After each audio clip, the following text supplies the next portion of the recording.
नमस्कार, बहुत स्वागत है आप सभी का। दोपहर के 3:30 बज रहे हैं, आप देख रहे हैं आज तक और इस वक्त मैं आपके साथ आशुतोष चतुर्वेदी। शुरुआत बड़ी खबर के साथ। लॉरेंस बिश्नोई गैंग पर पंजाब पुलिस का एक बड़ा खुलासा हुआ है। जी हां, और खुलासा यह है, जानकारी मिल रही है कि बॉलीवुड एक्टर सलमान खान पर हमले की दूसरी बार साजिश रची जा रही थी। गोल्डी बराड़ तैयार कर रहा था यह पूरा प्लान पंजाब पुलिस के मुताबिक। ये इस वक्त की बड़ी खबर, जहां बॉलीवुड एक्टर सलमान खान के फार्म हाउस की रेकी भी की गई थी। उनको निशाना बनाने की पूरी साजिश रची गई थी और मूसेवाला हत्याकांड से पहले यह प्लान तैयार हुआ था। यह बड़ी खबर। सीधा रुख करेंगे अरविंद ओझा का, हमारे साथ हमारे सहयोगी जुड़ चुके हैं। अरविंद, क्या जानकारी मिल पा रही है, क्या है इस वक्त अपडेट? देखिए, मैं आपको बताऊं आशुतोष, जो दिल्ली पुलिस के स्पेशल कमिश्नर है, स्पेशल सेल के HGS धालीवाल, उन्होंने आज तक से बातचीत में सलमान खान को टारगेट करने का जो प्लान 2 था, plan B, Lawrence Bishnoi and company का, उसका खुलासा किया है। दरअसल नेपाल से कपिल पंडित, जो सिद्धू मूसेवाला मर्डर केस में वांटेड था, उसे जब पकड़ करके भारत लाया गया और उससे पूछताछ की गई तो उसने खुलासा किया कि सलमान खान का जो फार्म हाउस था पनवेल में, वहां पर कपिल पंडित, एक शूटर, दूसरा जिसे अभी विदेश में अरेस्ट किया गया है वो स्टीव, और एक महाराष्ट्र का गैंगस्टर था संतोष जाधव, ये तीनों सलमान खान के पनवेल के फार्म हाउस कर रहे थे। छोटे हथियार इनके पास थे। यहाँ तक कि सलमान खान के जो फार्म हाउस था उसके गार्ड तक से दोस्ती कर ली गई थी। सलमान खान गाड़ी से आते हैं फार्म हाउस के पास, उनकी गाड़ी की स्पीड कितनी होती है, क्योंकि हिट एंड रन जो मामला आया था उसके बाद अब उनकी गाड़ी काफी स्लो होती है और फार्म हाउस के आसपास का जो इलाका है काफी सड़क वहां की खराब है, तो वहां कितनी गाड़ी की स्पीड होती है, इन तमाम चीजों की रेकी की गई। और जो फार्म हाउस था उसके पास शूटरों ने कमरा किराए पर लिया और प्रॉपर रेकी थी, लेकिन वो किसी तरह से अंजाम तक नहीं पहुंच पाया। लेकिन ये दिखाता है कि किस तरीके से बिश्नोई गैंग हाथ धोकर सलमान खान से पड़े हुए। पहले एक बार प्लानिंग की गई थी। अरविंद, आप अपनी बात को पूरी करिएगा और इस बीच स्पेशल CP धालीवाल क्या कुछ कह रहे हैं, उनकी प्रतिक्रिया हम सुन लेते हैं इस पूरे प्रकरण को लेकर। सलमान खान को मारने की एक बड़ी साजिश का खुलासा हुआ है। हमारे साथ दिल्ली पुलिस स्पेशल सेल के स्पेशल कमिश्नर HGS धालीवाल साहब मौजूद हैं। सर, ये क्या नया खुलासा है सलमान खान को मारने को लेकर? देखो, ये पहले भी हमने बताया था कि जब प्रीवियस अरेस्टिंग हुई थी तो संपत नेहरा के इंटरोगेशन से पता चला था कि उन्होंने रेकी करी थी और काफ़ी लेबोरेट प्लानिंग थी। संपत के अरेस्ट होने के बाद राइफल और पिस्टल वगैरह भी रिकवर हुए थे और इस साल सिद्धू वाले केस की इन्वेस्टिगेशन में इनके एक सिंडिकेट का मेंबर था जिसका नाम संतोष जाधव था। तो जब स्पेशल सेल ने उसको वन ऑफ द प्रोबेबल जो लोग इस असैसिनेशन में शामिल हो सकते थे उनका जब जीरो डाउन किया, तो महाराष्ट्र पुलिस से हमारी काफ़ी इसमें कोऑर्डिनेशन रही। महाराष्ट्र पुलिस ने उसको एक प्रीवियस केस में मकोका के वारंट पेंडिंग थे, उसमें संतोष जाधव को अरेस्ट किया। संतोष जाधव के अरेस्ट और उसके जो साथी थे नवनाथ चंद्रवंशी और एक महाकाल था, तो उनकी जो तमाम क्वेश्चनिंग हुई, इंटरोगेशन हुई, हमारी टीम्स ने भी ज्वाइंट इंटरोगेशन करी थी, तो उससे ये सामने आया था कि इन्होंने अर्लियर प्लान के बाद भी उसमें दोबारा भी काफ़ी रेकी वगैरह करी है। और जब कपिल पंडित और दीपक मुंडे की अरेस्ट हुई, जो ज्वाइंट एक टीम वर्क था पंजाब पुलिस के साथ, तो उससे फर्दर ये पता चला कि सचिन बिश्नोई जो था और कपिल पंडित था, एक इनके साथ संतोष जाधव था, तो ये भी कुछ महीने पहले इन्होंने दोबारा से उसके फार्म हाउस एरिया की रेकी करी है। तो ये सर, जो कपिल पंडित है, संतोष जाधव और जो विदेश में भी डिटेन हुआ है सचिन, इन तीनों ने पनवेल के फार्म हाउस पर रेकी करी।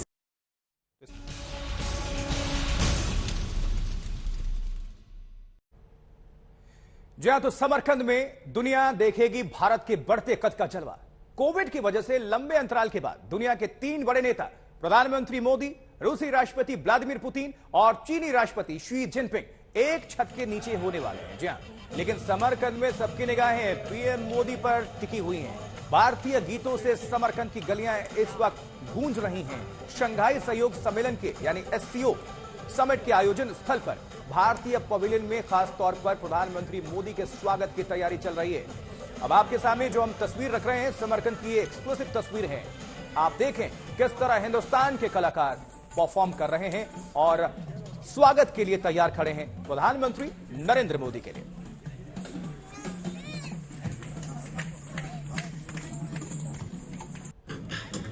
आजा आजा जिंदे शामी आने के तले, आजा जरी और नीले आसमाने के तले।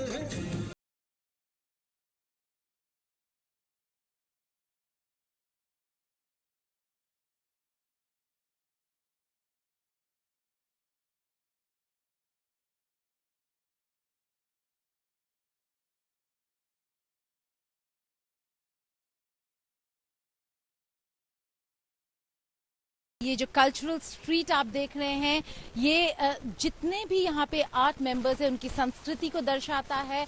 ये भारत का पवेलियन है जहाँ पर भारतीय संस्कृति, भारत में जो इम्पोर्टेंट चीजें हैं उन सबको डिस्प्ले में रखा गया है। लेकिन इंटरेस्टिंग बात यहाँ पर यह है कि 8 मेंबर्स हैं, लेकिन जो सबसे नए 2 सदस्य हैं वो है भारत और पाकिस्तान। और अगर आप देखें, बिल्कुल आस पास इनको लगा के इनको जगह दी है। तो वाघा बॉर्डर से कम नहीं है ये जो गेट आपको नजर आ रहा है, लेकिन माहौल बहुत एनिमोसिटी वाला नहीं है, बहुत प्यार भरा माहौल है। यहाँ पे जो लड़कियां हैं जो पाकिस्तान की हैं, पाकिस्तानी ड्रेस पहने हुए हैं, वहां पर आप देखेंगे उज़्बेक और भारतीय हैं जो भारतीय कपड़े पहने हुए हैं, लेकिन फर्क बहुत कम नजर आएगा। काफी सिमिलर है, काफी खुश मिजाज है, काफी अच्छा माहौल है यहाँ पर।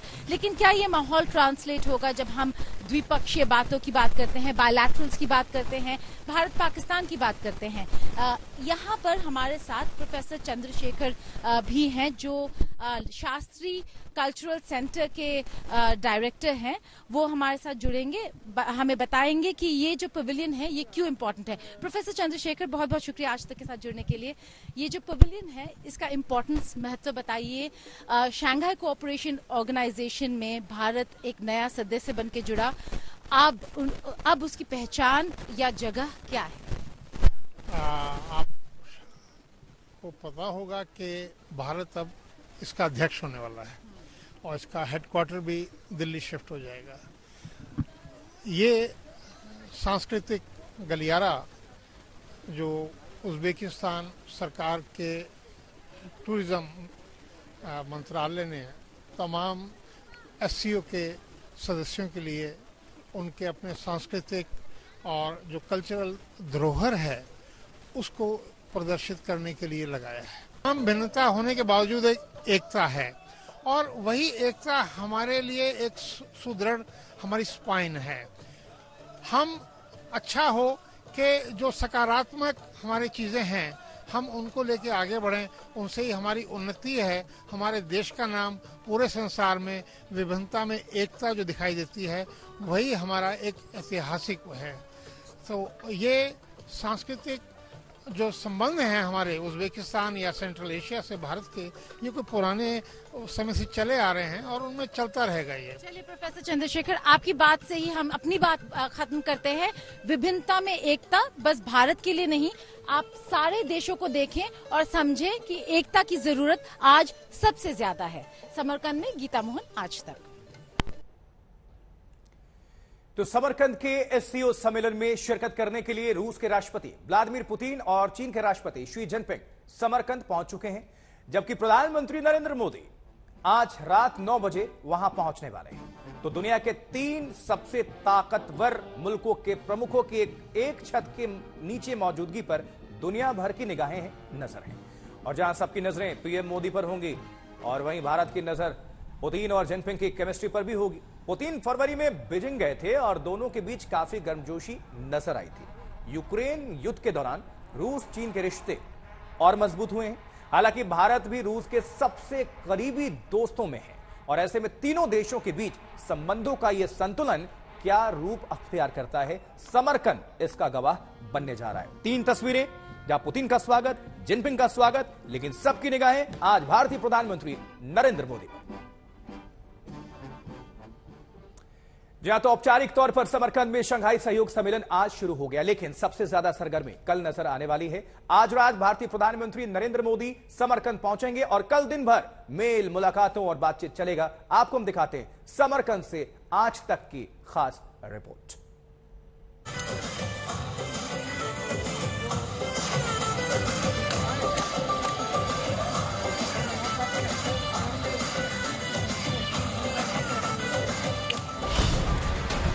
मस्जिदों और मकबरों के लिए पूरी दुनिया में मशहूर उज्बेकिस्तान का शहर समरकंद पलक पावड़े बिछाए पीएम मोदी का इंतजार कर रहा है। ये वीडियो समरकंद में एशिया सम्मेलन स्थल इंडियन पवेलियन का है। देखिए पीएम मोदी के स्वागत की यहाँ कैसी सांस्कृतिक तैयारी है। शंघाई सहयोग संगठन के 22वें शिखर सम्मेलन बैठक के आयोजन स्थल कांग्रेस सेंटर पर तमाम सदस्य देशों के झंडे लहरा रहे हैं। मेहमानों का पहुंचना शुरू हो चुका है। पहले पहुंचने वालों में चीन के राष्ट्रपति शी जिनपिंग भी शामिल हैं। लंबे कोरोना काल के बाद कल जिनपिंग का विमान पहली बार चीन से बाहर निकला। बस इंतजार है पीएम मोदी का। इंतजार का आलम ये है कि प्रधानमंत्री मोदी का वॉल कारपेट लेकर लोग उनका इंतजार कर रहे हैं। ये देखिए, उनके आगमन की खुशी में यहाँ रह रहे सारे भारतीयों ने मिलकर एक छोटा सा उपहार तैयार किया है। यहाँ के हस्त कलाकारों ने यहाँ के कालीन पे उनके चित्र को आदर्श रूप बनवाया है और हम लोग इस यात्रा के दौरान उनको भेंट करना चाहते हैं। इन तस्वीरों में देश के बाहर पीएम मोदी की लोकप्रियता का सबूत है। अंतर्राष्ट्रीय कूटनीति में पीएम मोदी के बढ़ते कद का गवाह बनने वाला है समरकंद का शंघाई सहयोग संगठन का शिखर सम्मेलन। पीएम मोदी आज शाम 6:40 पर समरकंद के लिए प्रस्थान करेंगे। रात 9 बजे वो समरकंद एयरपोर्ट पहुंचेंगे। कल यानी 16 सितंबर को भारतीय समय के मुताबिक सुबह 9:40 पर एससीओ सदस्य देशों के प्रमुखों का स्वागत समारोह होगा। सुबह 10 बजे से 11:30 बजे के बीच 1+1 बैठकों का दौर चलेगा। 11:45 बजे से 1:45 बजे के बीच समरकंद घोषणा पत्र का हस्ताक्षर होगा। दोपहर 2:15 बजे से 3:30 बजे के बीच पीएम मोदी उज्बेक राष्ट्रपति की ओर से आधिकारिक बैंक्वेट में हिस्सा लेंगे। 3:40 पर समरकंद रेजेंसी होटल में रूस के राष्ट्रपति व्लादिमीर पुतिन के साथ पीएम मोदी द्विपक्षीय बैठक करेंगे। शाम 4:20 पर उज्बेकिस्तान के राष्ट्रपति के साथ कांग्रेस सेंटर में द्विपक्षीय बैठक करेंगे। इसके बाद कल शाम 5 बजे ईरान के राष्ट्रपति के साथ द्विपक्षीय बैठक और शाम 6:50 पर दिल्ली के लिए वापसी। द्विपक्षीय जो वार्ताएं हैं वो बहुत इंपॉर्टेंट होती हैं ऐसे किसी भी शिखर सम्मेलन में। तो साइडलाइंस में किससे बात होगी वो काफी इंपॉर्टेंट होगा। हमें ये पता है कि रूस के राष्ट्रपति के साथ उनकी बायलैटरल होने वाली है। रूस के फॉरेन मिनिस्ट्री ने ये कंफर्म भी कर दिया है। उज्बेक के राष्ट्रपति क्योंकि वो होस्ट कर रहे हैं उनसे भी द्विपक्षीय वार्ता होने वाली है। लेकिन उससे ज्यादा इंपॉर्टेंट ये होगा देखना कि इनफॉर्मल मीटिंग्स या जब कमरे में मिलेंगे तो प्रधानमंत्री नरेंद्र मोदी पाकिस्तान के प्रधानमंत्री शहबाज शरीफ से मिलेंगे या नहीं, चीन के राष्ट्रपति से मिलेंगे या नहीं। चीन से तनातनी के बीच ऐसा लंबे अरसे बाद होगा जब चीन के राष्ट्रपति शी जिनपिंग और पीएम मोदी एक छत के नीचे होंगे। सोचिए, एक छत के नीचे मोदी, पुतिन, जिनपिंग। समरकंद का कांग्रेस सेंटर कितने बड़े ग्लोबल डिप्लोमेसी का गवाह बनने जा रहा है। यही वजह है कि अमेरिका और उसके सहयोगी देशों की नजरें प्रधानमंत्री मोदी पर टिकी हैं। जिनपिंग से द्विपक्षीय वार्ता का बेशक कोई प्लान नहीं, लेकिन सबकी नजर रहेगी मोदी पुतिन मुलाकात पर।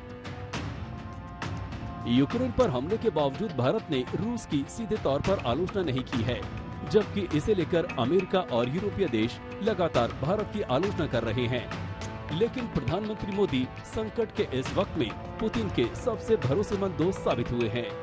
अमीर की नाराजगी को दरकिनार करते हुए भारत लगातार रूस से तेल खरीद रहा है।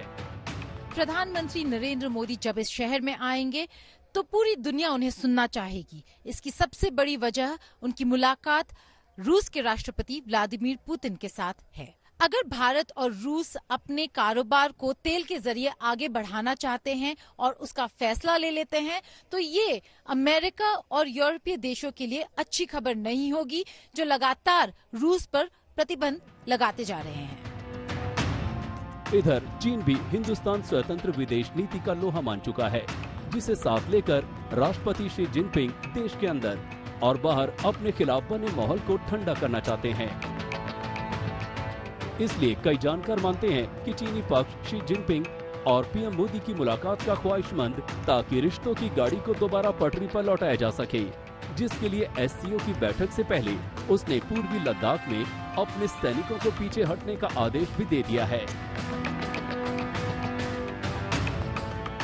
ऐसे में बड़ा सवाल ये है कि भारत चीन के बीच रिश्तों पर जमी बर्फ क्या समरकंद में पिघल पाएगी? सबकी नजरें प्रधानमंत्री मोदी पर हैं। गीता मोहन, समरकंद, उज्बेकिस्तान, आज तक। तो समरकंद में सबकी निगाहें प्रधानमंत्री नरेंद्र मोदी पर टिकी हुई हैं और भारत पर टिकी हुई हैं।